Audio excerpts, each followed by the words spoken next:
Hello, everybody, and welcome to Mrs. G's Story Time. We are reading Secret at Pheasant Cottage by Patricia Sanjan with permission of Moody Publishing Company, and we are on Chapter 11, I Find an Answer. We spent most of Saturday on the beach, swimming and playing around the boats and the rock pools. In the afternoon, my father walked along the coast with us to a lonely bay with white sand, where we looked for shells. I lay on the hot rocks and gazed into a pool like a miniature garden with starfish and sea anemones, waving seaweeds, and tiny snails. I thought God would be a wonderful creator to design such fragile beauty. On Sunday we were having breakfast on the little patio, and the church bells were pealing out all over the town. "Daddy," I said firmly, "it's Sunday. Can I go to church like I do at home, and can I have a Bible to read?" "I'm afraid I haven't got a Bible," he said, "and since the churches in this town are all in Spanish, you wouldn't understand a word. Besides, they're not the kind of churches you've been used to." He hesitated as though he had more to say. "Lucy," he said at last, "why do you want to go to church? Does it mean anything to you at all? Do you go because Gran tells you to? And do you read your Bible because it helps you or makes a difference to you? Or is it because you've been taught that it's the right thing to do?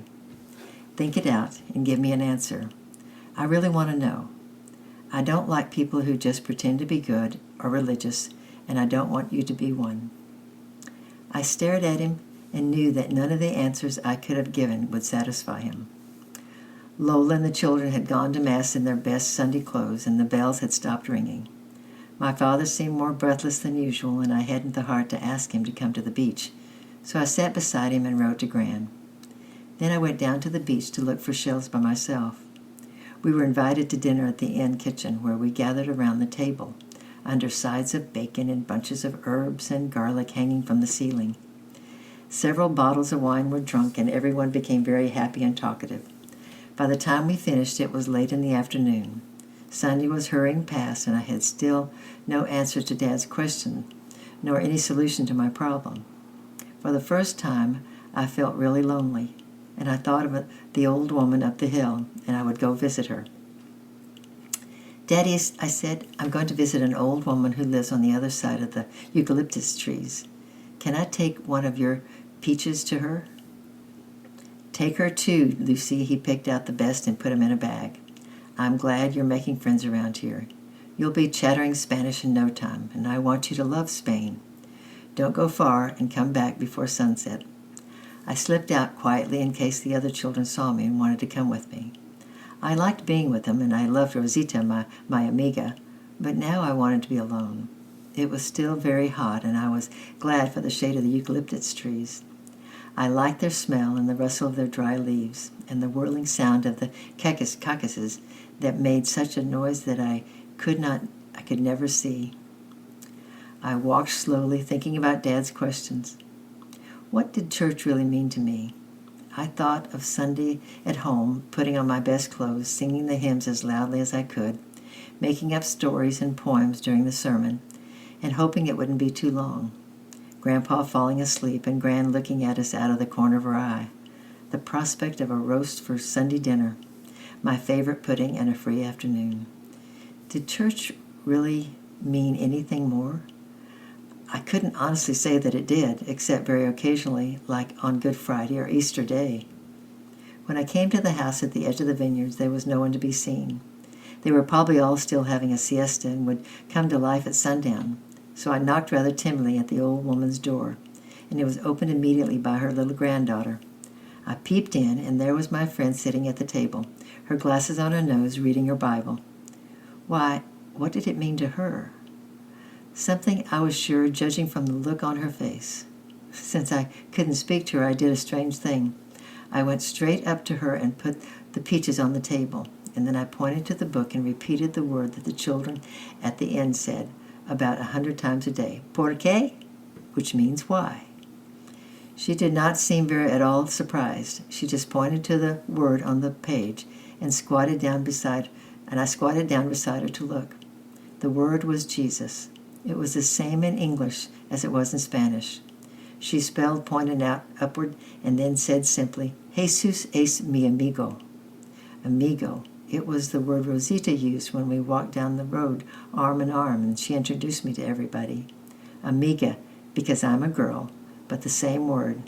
Jesus is my friend. Not someone in history, but near and alive. I suddenly realized as I gazed at the page that praying and Bible reading and church-going were no longer three roads leading into the mist. The mist was clearing and the roads were leading to a bright center.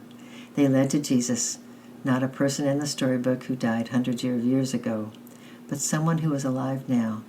He was the old man's friend, and I saw no reason why he shouldn't be my friend too.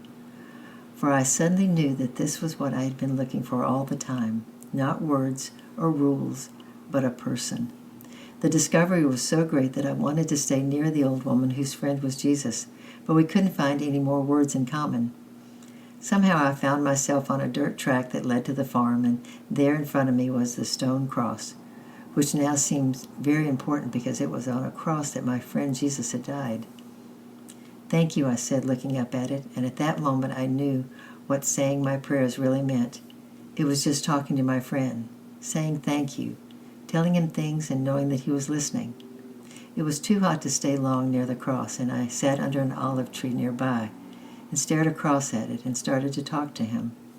I asked him never to let me tell lies again, and I asked him to show me how to choose, and I asked him to make my grandparents and my father like each other so that we could all be one family. The stone cross cast a long shadow along the path, and in my imagination the dirt track, lit up like a mellow light of sunset, seemed like the beginning of a new life. I could set out on this bright road with all my tangled, troubled past behind me, and Jesus, my friend, beside me. I loved him and longed for a Bible, because it was no longer seemed like a dull old history book, but a book where I could learn more about my friend. The sun disappeared as I came out through the eucalyptus woods, and the sky was streaked with crimson. Lights were coming in the shadows, and the town was waking up. My father was sitting at the table on the pavement having a drink, and I sat down beside him, happy and hot and thirsty. He offered me a lemonade. "Daddy," I said eagerly, "you know what you asked me." "When, Lucy?" "This morning, about church and the Bible." "Oh, yes. Have you thought about it?" "Yes, and I know the answer. The old woman told me." "What? In Spanish?" "Yes, and I understood. I know now." "Really? Tell me." "I want to go to church, and I want to read my Bible because Jesus is my friend." I expected him to smile that twisted smile of his, but he didn't. He just looked at me and then replied very gently, "In that case, Lucy, I'll get a hold of a Bible for you as soon as I can. And if there's such a thing here, and if you're happy to go on your own, I'll find an English church service for you." Tomorrow we'll be reading chapter 12, A Trip to Gibraltar. I love you, I'm praying for you, and we'll see you tomorrow. Bye-bye.